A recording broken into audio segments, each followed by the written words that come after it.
दोस्तों आपने सभी के सभी जितने भी कैपेसिटर देखे होंगे सबके ऊपर कुछ वैल्यूज लिखी रहती हैं। जैसा कि इसमें आपने देखा होगा 100 वोल्ट 220 माइक्रोफैरड। असल में यहाँ पर आपने इसको यू उल्टा यू देख रहे हैं ना, इसको असल में इसे यू नहीं कहते, इसे म्यू कहते हैं। देखिए इसे म्यू एफ कहते हैं। डिटेल में बताऊँ तो इसको माइक्रोफैरड कहा जाता है या फिर MFD किसी किसी में लिखा रहता है, किसी किसी इसमें MFD लिखा रहता है, तो इसको माइक्रोफैरड कहा जाता है। ये माइक्रोफैरड है क्या? असल में माइक्रोफैरड कैपेसिटर की कैपेसिटी को दर्शाता है। आपने देखा होगा एक सेल में जो हमारी इलेक्ट्रिसिटी स्टोर होती है उसे हम mAh कहते हैं। कितने mAh की बैटरी है, कितने Ah की बैटरी है ना, तो Ah mAh है क्या? वो उसकी वोल्टेज की स्टोरेज की इकाइयाँ हैं। कम रहेगा तो mAh, अगर ज़्यादा रहेगा तो Ah एम्पियर, ठीक है। कम को मिली एम्पियर, थोड़े ऊपर को एम्पियर, तो ये इसकी इकाइयाँ होती है। वैसे ही कैपेसिटर की बात होती है।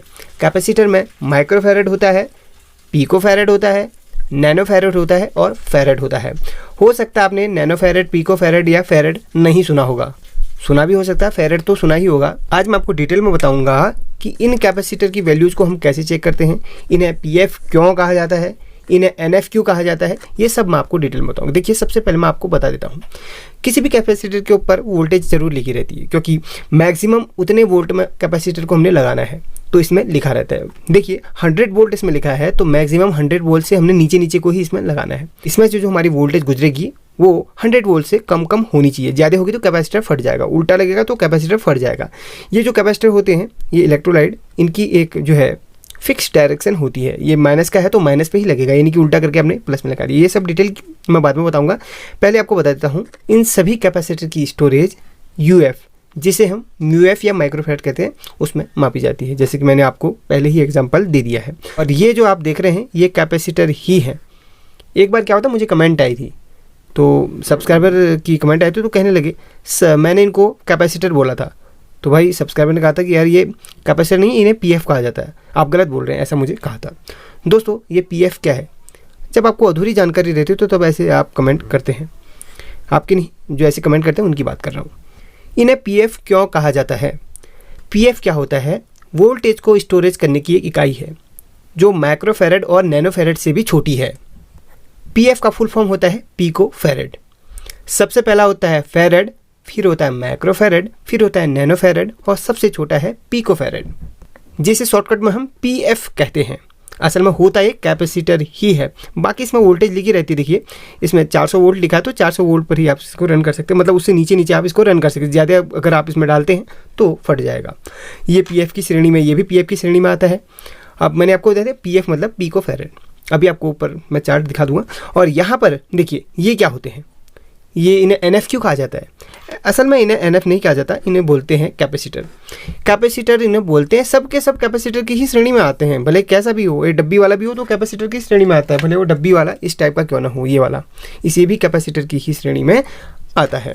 इन्हें NF क्यों कहा जाता है? इन्हें NF शॉर्टकट में बोला जाता है, वैसे फुल फॉर्म इसकी नैनोफैरड होती है। अब आपको बताऊँ, एक फैरड में सबसे बड़ी जो इकाई होती है फैरड, एक फैरड में या फिर एक फैराड में, सिंपल बात, काफ़ी सारे लोग फैराड भी बोलते हैं, मैं फैरड भी बोल रहा हूँ, कोई उसमें वो नहीं है, तो काफ़ी सारे बोलेंगे सर आप जल्दीबाजी में फैरड बोल रहे हैं, फैराड ही होता है वो। अब आप फैराड कहें फैरड कहें, अब बात समझने के ऊपर बात है। मैं आपको सिखाने के लिए इतना कुछ कर रहा हूँ, तो आपका भी फर्ज बनता है कि यार थोड़ा सा कोऑपरेट करें। सबसे बड़ी इकाई होती है फैरड, जिसे F करके लिखा जाता है। बहुत कम कैपेसिटर में F लिखा मिलता है आपको, ज़्यादातर कैपेसिटर में आपको MFD या फिर म्यूएफ करके लिखा हुआ मिलता है। अब देखिए जो एक फैरड होता है, वह कितने माइक्रोफैरड से मिलके बना होता है? तो 10 लाख माइक्रोफैरड का एक फैरड होता है। तो 10 लाख बोले तो 10 लाख माइक्रोफैरड का एक फैरड होता है। तो जब 10 लाख माइक्रोफैरड इकट्ठे होंगे तब जाके एक फैरड उसे माना जाएगा। और उसी प्रकार इससे छोटी जो इकाई होती है माइक्रोफैरड से छोटी इकाई नैनोफैरड की होती है, जिसे आप NF भी कहते हैं, जो ये वाले कैपेसिटर को जिसे हम मापते हैं। वैसे ही 1000 नैनोफैरड मिलके एक माइक्रोफैरड का निर्माण करते हैं। जैसे यहाँ पर 1000 नैनोफेरेड का ये होता है, तो इसे आप 1 माइक्रोफेरेड का मान के चल सकते हैं। वैसे इससे नीचे आता है पीएफ, जिसे हम पिकोफेरेड कहते हैं। तो 1000 पीएफ को मिला के 1 नैनोफेरेड बनता है। अब यहाँ पर आपको समझ में नहीं आ रहा होगा, एक चार्ट में किनारे पे आपको दे दूंगा, स्क्रीनशॉट उसका ले लीजिए, तो वहाँ पर वो माइक्रोफेरेड, नैनोफेरेड, पिकोफेरेड वहाँ पर आपको अच्छी तरीके से समझ में आ जाएगा, कितने माइक्रोफेरेड से कितने नैनोफेरेड बनना है, कितने पिकोफेरेड से कितने माइक्रोफेरेड बनना है, ये सब आपको समझ में आ जाएगा। तो आप अच्छी तरीके से आप समझ गए होंगे कि यहाँ पर पीएफ, एनएफ, एमएफडी या फिर एफ क्या होता है। एफ बोले तो फेराड, एन बोले तो एनएफ बोले तो नैनोफेरेड, एमएफ बोले तो माइक्रोफेरेड और पीएफ बोले तो पिकोफेरेड। अब यहाँ पर पीएफ और एनएफ और एमएफडी या फिर एफ क्या होता है बताएं, इसकी स्टोरेज चेक करने की एक इकाई होती है। तो मैंने सेल का एग्जांपल दे दिया है। आई होप कि आपको अच्छी तरीके से समझ में आ गया होगा कि इसे पीएफ क्यों कहा जाता है, इसे एनएफ क्यों कहा जाता है।